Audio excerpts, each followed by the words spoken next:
ना इधर ना उधर, सीधे मुद्दे पर नजर। और क्या है आज की खबर, आप देखना शुरू कर चुके हैं न्यूज़ 18 पुनीत के साथ। खबर आई कि कच्चे तेल के दामों में इजाफा हुआ। बहुत ज़्यादा इजाफा नहीं हुआ, 4 सेंट का इजाफा बताया गया। और ये इसलिए बताया गया क्योंकि ये माना जा रहा है कि अमेरिका की तरफ से ईरान के ऊपर जो सैंक्शन लगाए गए हैं उसका असर दिखाई देगा।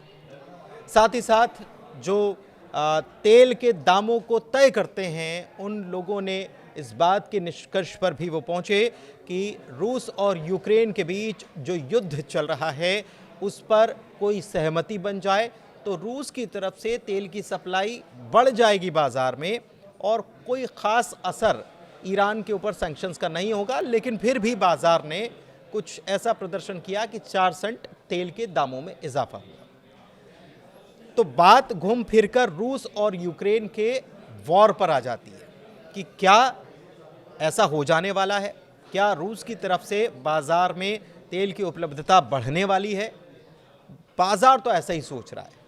दरअसल रूस और यूक्रेन के बीच में जो वॉर चल रहा है उसमें शांति हो जाए, कोई समझौता हो जाए, इसके लिए अमेरिका खूब प्रयास कर रहा है।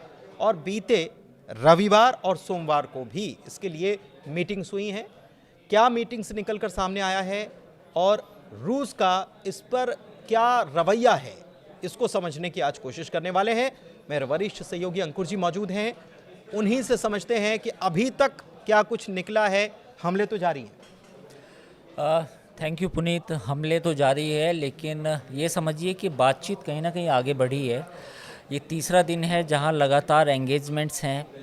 12 घंटे की बातचीत हुई है और 12 घंटे की बातचीत के बाद अब इस बात की उम्मीद है कि शायद कोई ऐसी सीज़ फायर का रास्ता निकाला जाए कि वो फुल फ्लेज ना हो, कम से कम 30 दिन की हो, 20 दिन की हो या 25 दिन की हो। तो कोई ऐसी सीज़ फायर की उम्मीद है कि एक शॉर्ट टर्म एक अचीवमेंट हम हासिल कर लें और 30 दिन की सीज़ फायर हो जाए ताकि मामला या बातचीत जो है हालात धीरे धीरे सुधरें। लेकिन सबसे बड़ी बात दिक्कत ये है कि जो सिग्नल रूस की तरफ से आ रहे हैं वो उतने उत्साहजनक नहीं है जी। क्योंकि रूस ने सबसे पहली तो अपनी मांग ये रखी है कि जो 4 हिस्से हैं जिस पे उसका कब्जा है वो कब्जा नहीं छोड़ेगा। वो कोई डील का हिस्सा नहीं होगा, वो सीज़ फायर का कोई पार्ट नहीं होगा नेगोशिएशन का। एंड सेकंड, उधर जेलेंस्की को इस बात का डर है मन ही मन में, और ये डर जो है वो एक न्यूयॉर्क टाइम्स की एक रिपोर्ट में भी सामने आया है। उसने कहा है कि कहीं ऐसे डील ना हो जाए जिसमें यूक्रेन को फ़ायदा ना हो, क्योंकि उसको अभी भी जो वो उनकी रेंट है, यानी कि जो 1 महीने से वो लगातार ये बात कह रहे हैं कि कुछ ऐसे लोग हैं, कुछ ऐसे मीडिया का वर्ग हैं, कुछ ऐसे इन्फ्लुएंसर लोग हैं जो ट्रंप को प्रभावित कर सकते हैं कि आप यूक्रेन का ज़्यादा मत सोचो, रशिया के साथ डील करा लो, ये बड़ी अचीवमेंट होगी। तो जेलेंस्की ने ये भी बोला है। तो अब देखने लायक बात होगी कि इसमें फ़ायदा किसको होगा, रशिया को ज़्यादा फ़ायदा होगा या यूक्रेन को। और अगर आप मेरे से एनालिसिस मांगेंगे तो मुझे लगता है कि इसमें फ़ायदा रशिया का होने वाला है। रशिया का फ़ायदा होने वाला। एक चीज़ और कि ये जो शांति के लिए बातचीत चल रही है, यूक्रेन की तरफ से एक पॉजिटिव साइन आता है। यूक्रेन कहता है कि भाई बातचीत हो रही है और अच्छी बात है, कुछ अच्छा होने वाला है। अमेरिका की तरफ से भी यही बयान आता है कि कुछ अच्छा होने वाला है। रूस की तरफ से ये बयान आता है कि अभी बातचीत शुरुआती दौर में है और लंबा वक्त लगेगा। तो ये लंबा वक्त लगेगा जब तोल मोल कर बोल रहा हो रूस, तो इसके पीछे क्या चीज़ें चल रही हैं, रूस क्या काम कर रहा है, युद्ध को खींचना चाहता है। ये लग रहा है कि वो अभी चाहता है कि वो वॉर में ही रहे, कोई दिक्कत नहीं। बिल्कुल, ये बिल्कुल आपने सही पॉइंट कहा कि रशिया को कोई ज़रूरत नहीं है। अभी आप देखना कि परसों अटैक हुआ, उसमें करीब 100 से ज़्यादा लोग घायल हो गए। कीव पर अटैक कर दिया। हाँ, तो अब आप ये समझिए कि रशिया को तो कोई जल्दी नहीं है। जल्दी किसको है? अमेरिका को, जल्दी यूक्रेन को है, क्योंकि उसकी एड लगभग बंद हो चुकी है, अमेरिकन एड। अब सवाल ये भी है कि जो पूरा यूरोप के जो बाकी कंट्रीज़ हैं, जिसमें जर्मनी है, फ्रांस है, ये भी कहीं ना कहीं चाहते हैं बैक ऑफ द माइंड कि भैया ये डील हो जाए और सबको फेस सेविंग में मिल जाए। क्योंकि उनको लगता है कि अगर ये डील नहीं हुई तो ब्लैक सी जो है जहाँ से ट्रांसपोर्ट पूरा जाता है, हाँ, और ख़ास तौर पर अनाज का व्यापार, ये सब अनाज पूरा का चलेगा। व्यापार वो पूरा बंद है। और जो रशिया यूरोप को जितनी भी सप्लाई चेन है वो अभी भी बंद पड़ी है। तो उनको लगता है कि जल्दी से जल्दी ये डील ख़त्म हो, ये सीज़ फायर हो, और जो जितने भी यूरोपियन कंट्रीज़ हैं उनका भी जान छूटे। मतलब मन की हाथी, बात तो ये है। मतलब हाथी के दांत खाने के और दिखाने के कुछ और हैं। ये मतलब सामने सामने कह रहे हैं कि ठीक है, कोई बात नहीं, हम तो साथ में खड़े हुए हैं, बिल्कुल। और तुम बात तो करो, कोई दिक्कत वाली बात बिल्कुल, नहीं है। लेकिन बिल्कुल। पीछे से सबको अपना, पीछे से सबको देखो दिखाई सबके- दे रहा है कि आने सबके- वाला मौसम क्या है। बिल्कुल, आने वाला मौसम बहुत सारी चीज़ें हैं। ब्लैक सी से 1 साल से व्यापार नहीं हुआ, बहुत ही कम सप्लाई चेन लगभग बंद पड़ी है। तो यूरोप को भी ग्रेन्स चाहिए, यूरोप को भी बाकी चीज़ें चाहिए उस रास्ते से, नंबर 1। नंबर 2, यूरोप नहीं चाहता कि जितना पैसा अमेरिका ने वहाँ पे झोंका, अगर अमेरिका पीछे हटता है तो उतना ही पैसा या उसके यूरोप को, बराबर हाँ, मतलब यूरोप उतना को झोंकना झोंकना पड़ेगा। पड़ेगा, उसकी मजबूरी बन और जाएगी। उसके हाथे पल्ले कुछ नहीं आएगा, क्योंकि उसके बाद सबसे बड़ी बात मुझे फिर वो याद आते हैं ट्रम्प, और जो पूछ रहे थे कि स्टारमर से कि अकेले लड़ लोगे क्या, निपट लोगे क्या। हाँ, तो सवाल वही आ जाएगा, ये भी है। और दूसरी बात फिर ये होगा कि नाटो का क्या होगा, उसका भी सोच शुरू हो जाएगी बैक ऑफ द माइंड कि भैया विदाउट अमेरिका नाटो को फिर अपनी रिस्ट्रक्चरिंग करनी पड़ेगी ना। तो वो तो सोचना शुरू कर दिया इन लोगों ने। नहीं सोचना, फिर अगर अमेरिका पूरी तरह से सीज फायर भी फेल हो जाता है, अमेरिका बाहर भी हो जाता है नेगोशिएशन से, तो यूरोप को तो फिर पूरा सिग्नल मिल जाएगा ना कि भैया सोचो अपनी सिक्योरिटी, सोचो क्या करना है। तो उसको फिर उस तरह से बजटिंग करनी पड़ेगी। हालांकि कई मीटिंग हो चुकी है नाटो को लेके, जो जितने भी यूए के डिफेंस मिनिस्टर हैं उन्होंने मीटिंग की, उन्होंने ये देखा कि हमें अगर माइनस अमेरिका नाटो, उसका कितना भविष्य और कितना खर्च करना पड़ेगा, ये मंथन शुरू हो चुका है। मंथन शुरू। एक चीज़ और, क्या अंदर खाने ऐसा कुछ भी चल रहा है कि ये जो डील है इसमें नाटो को भी कॉन्फिडेंस में ले लिया जाए, कहीं ऐसा ना हो कि ये बाद में दिक्कत खड़ी कर दे। क्या पुतिन भी यही चाहते हैं? मतलब ये इस लिहाज से मैं पूछ रहा हूँ कि पुतिन चाहते हों कि नाटो को भी थोड़ा सा झुका दिया जाए ताकि वो ज़्यादा आवाज़ बुलंद या गर्दन ऊंची ना करे, और यूक्रेन को नाटो में शामिल ना करने की तो शर्त उन्होंने रखी है। देखो, इसमें इसको फेस सेविंग अगर देनी होगी यूरोपियन कंट्रीज़ को, वो कैसे दी जा सकती है? इस पूरे प्रपोजल में अमेरिका कहेगा कि भैया ठीक है, एक नेता मैं हूँ, एक नेता रूस है, हम दोनों के बीच में डील हुई, लेकिन जो हमारे छोटे भाई बहन लोग हैं इनको भी कुछ कुछ हिस्सा दे देते हैं। और जो भाई बहन है हिस्सा उनको कैसे आएगा? उनको ये कहा जाएगा कि जो ये सीज फायर होगी इसमें आप अपनी पीस कीपिंग फोर्स, यानी कि जो शांति सेना है उसका डिप्लॉयमेंट कर दीजिए, ताकि जो सिक्योरिटी गारंटी यूक्रेन मांग रहा है, यूक्रेन की मांग क्या है? यूक्रेन कह रहा है कि अमेरिका के चलो सीज फायर तो करा दिया आपने, लेकिन मेरी सिक्योरिटी गारंटी कैसे होगी? कल अगर ये 15 दिन बाद सीज फायर तोड़ के रशिया ने फिर मेरा किसी इलाके पे कब्जा कर लिया, मैं कहाँ जाऊँगा? तो वो पीस, वो जो गारंटी है, सिक्योरिटी गारंटी जो मांग रहा है, तो वो कैसे मिलेगी? वो मिलेगी मिलिट्री डिप्लॉयमेंट से। और खर्चा भी अमेरिका का भी खर्चा बच जाएगा, हाँ, कि अपने आदमी तो भेजना ही नहीं ज़्यादा। लेकिन वो फौज किसकी होगी?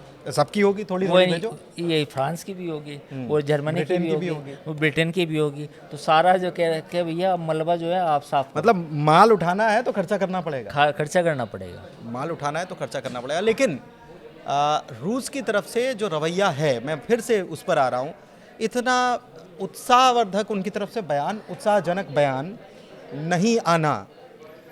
पुतिन क्या समझ रहे हैं कि अगर ये डील हो भी गई तो जो ये यूरोपियन यूनियन या अमेरिका और यूरोप दोनों जो हैं ये मिलके कोई खेला करने वाले हैं? नहीं, ऐसा मुझे लगता है कि सबसे रशिया को एक तो कुछ अपने कार्ड्स जब हम प्ले करते हो, जैसे ट्रंप ने कहा यू डोंट हैव कार्ड्स, लेकिन साथ ही साथ ट्रंप ने अपने कार्ड भी दिखा दिए जो रशिया ने देख लिए।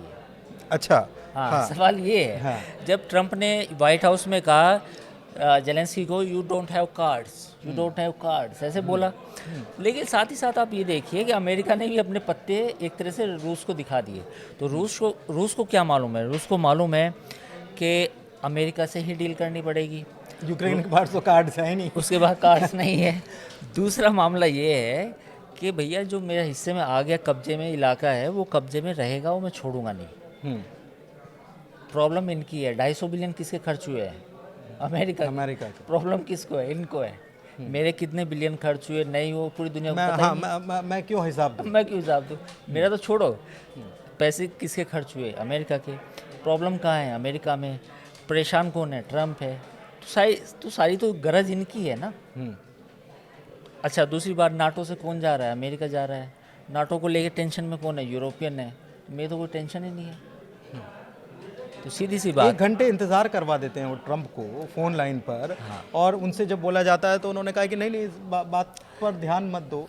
एक चीज़ और मैं ये कहना चाह रहा हूँ कि जब वो उद्योगपतियों के, जब ये पूरा वाकया हुआ, उद्योगपतियों के साथ वहाँ के बैठे हुए थे, उन्होंने कहा कि ये मामला सुलझ भले ही जाए, लेकिन आने वाले वक्त में हमको कहीं ना कहीं हमारी जो उन्नति है, हमारा जो विकास का रास्ता है, या हमारा जो विस्तार का खेल है, उसमें ये कहीं ना कहीं हर्डल्स डालने का काम या दूसरा रास्ता खोज लेंगे ये लोग का अर्थ ये है उनका कि अमेरिका, यूरोपियन देश।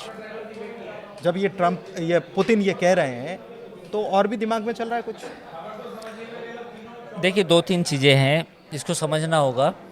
एक तो ये कि इस डील होने के बाद भी यूक्रेन को सबसे बड़ा डर है सिक्योरिटी गारंटी का, लेकिन ये डर अमेरिका के डीप स्टेट में भी कुछ लोगों को है जो पुराने डीप स्टेट का हिस्सा रहे हैं। क्योंकि याद कीजिए, जब प्रेस कॉन्फ्रेंस हुई थी उसमें एक CNN की पत्रकार थी जिन्होंने ट्रम्प से सीधा यही सवाल पूछा था कि अगर रशिया सीज फायर को तोड़ता है और हमला करता है यूक्रेन पे, तब क्या करेंगे? तो ट्रम्प के पास उसका लगभग कोई सीधा आंसर नहीं था। तो कल अगर ये सिचुएशन आती है तो उससे पूरा यूरोप में भी संकट पैदा होगा। दूसरा, अब नाटो को लेके यूरोप के अंदर बड़ी चिंता है, क्योंकि अगर उनको लगता है कि अमेरिका अगर आज नहीं तो कल हट जाता है तो करीब करीब 100 से 150 बिलियन उनको खर्च करने पड़ेंगे अपनी सेफ्टी सिक्योरिटी पे। क्योंकि पूरे यूरोप के अंदर anti missile system, anti aircraft system पूरा तैनात करने में जितने भी कंट्रीज़ हैं उनको कम से कम 100 से 150 बिलियन का खर्चा अकेले यूरोप का है। तो ये पूरी सिचुएशन अब कॉम्प्लेक्स है। जैसे हम कहते हैं ना कि what is the status of your relationship, so it's complicated. तो अब ये रायता इतना फैल चुका है पूरे यूरोप में, पूरे अमेरिका में, तो अब इसको समेटना उतना आसान नहीं है जितना हमें लग रहा है। एक चीज़ और, हम अंतिम दौर में हैं बातचीत के, लेकिन मैं ये समझना चाह रहा हूँ, पीछे जाना चाह रहा हूँ मैं। अक्टूबर का महीना और एक समिट हुआ रशिया में, और इसमें सारे पूर्वी क्षेत्र के देश के प्रतिनिधि जो हैं वो हिस्सा लेते हैं, और उसमें पुतिन ये कहते हैं, वो ब्रिक्स से पहले समिट हुआ था, और उसमें पुतिन का ये कहना कि ईस्ट वर्सेस वेस्ट होना चाहिए, क्योंकि ये इनका वक्त गया, वेस्ट का, पश्चिम का वक्त चला गया। जब वो ये बात कहना चाह रहे हैं इस दौर में, उस बात की अहमियत कितनी समझते हैं? देखिए, अगर ये सीज़ फायर होता है और सीज़ फायर के बाद ये लड़ाई ख़त्म होती है तो एक तरह से जीत वैसे रशिया की होगी, ये कोई भी बात माने या ना माने, वो तो बिल्कुल साफ नजर नंबर 1। नंबर 2 बात ये है कि जो लड़ाई रशिया ऐसे समझता है वो ऐसे नहीं होगी, क्योंकि इकोनॉमिकली अमेरिका जिस तरह से अब अपने आप को गेन करने की कोशिश कर रहा है, तो 1-2 साल में इसके नतीजे अच्छे भी आ सकते हैं। कि हो सकता है कि अमेरिका में इन्वेस्टमेंट बढ़ जाए, ज़रूरत से ज़्यादा बढ़ जाए, तो इकोनॉमिकली रशिया उस तरह से टक्कर दे पाएगा, नहीं दे पाएगा। लेकिन ट्रम्प को जो लगता है, ट्रम्प को ये लगता है कि रशिया की बजाय चाइना सबसे बड़ा थ्रेट है। लेकिन ये तो सब साथ में है, ब्रिक्स में वही बात है, कंट्रोल करने की ये कोशिश। हो सकता है कि ये अभी रशिया यूक्रेन युद्ध ख़त्म हो जाए, लेकिन जो डॉलर की सुपरमेसी है उसको लेकर, और ब्रिक्स इज़ डेड, जैसा कि डोनाल्ड ट्रम्प बोलते हैं, ब्रिक्स इज़ डेड, मतलब ब्रिक्स ख़त्म है। तो डोनाल्ड ट्रम्प अभी भी ये बात कह रहे हैं कि यूक्रेन जैसे तैसे ख़त्म हो जाए, मेरा चुनावी वादा था। इसके बाद ब्रिक्स से उनको लगता है कि निपटाएंगे जो सबसे बड़ा खतरा है वो चाइना है। रशिया को वो सिर्फ एक ऐसा स्टेट मानते हैं कि ठीक है, बड़ा है, पुराना कंट्री है, टेक्नोलॉजी भी है उसके पास, लेकिन इकोनॉमिकली वो सुपर पावर नहीं है जो चाइना बन सकता है। लेकिन वही तो पुतिन वही तो कह रहे थे, ईस्टर्न इकोनॉमिक फोरम था वो, लेकिन उन्होंने कहा था कि सब साथ में आ जाओ। लेकिन अब सवाल ये है कि चाइना और रशिया के बीच में किस तरह के संबंध आगे बनते हैं, क्या वो दोनों देश अमेरिका से किस तरह टक्कर लेते हैं, वो देखने वाला विषय होगा। मैं आपको एग्जांपल दूंगा, एआई की कंपनी चैट जीपीटी जो अमेरिका में है, ओपन एआई, उसके बाद डीप सीक चाइना लेके आया, टेस्ला एलन मस्क की कंपनी है, ग्रोक आ गया। वो ग्रोक लेके आए। लेकिन 2 दिन पहले एक खबर आई कि BYD ने अपनी कार में, जो इलेक्ट्रिक कंपनी है चाइना की, वो 5 मिनट में चार्ज होती है, 5 मिनट में। ठीक है, ये टेस्ला के पास भी टेक्निक नहीं है। तो टेक्नोलॉजिकली जो अमेरिका को खतरा लगता है उसकी इकोनॉमी के लिए, उसके अपलिफ्टमेंट के लिए, वो चाइना है। तो ये रशिया को समझना कि चलो यूक्रेन युद्ध जीत लेगा, इसके बाद रशिया टक्कर दे देगा अमेरिका को, ऐसा नहीं है। असली जो गेम है वो अमेरिका और चाइना की है। अमेरिका चाइना की है, और चाइना की ताकत, बढ़ती ताकत, और इस पर भी हम बात करने वाले एक वीडियो ज़रूर लेकर आएंगे कि क्या चाइना की ताकत बढ़ रही है, और अमेरिका की तरफ से जो सैंक्शंस लगाने की कोशिश हो रही है, या जो टैरिफ वॉर को लेकर कहा जा रहा है, भारत पर भी आंखें तरेरने की कोशिश हुई है, तो क्या भारत का झुकाव अब चीन की तरफ बढ़ता जा रहा है, भारत का इंटरेस्ट उस तरफ डोलता जा रहा है? इस पर हम बात करेंगे अगले वीडियो में। फिलहाल इस वीडियो में इतना ही। आपको ये वीडियो कैसा लगा कमेंट करके ज़रूर बताइए। हमारे चैनल को सब्सक्राइब कीजिए, इस वीडियो को लाइक कीजिए, शेयर कीजिए अपने साथियों के साथ। बहुत बहुत धन्यवाद।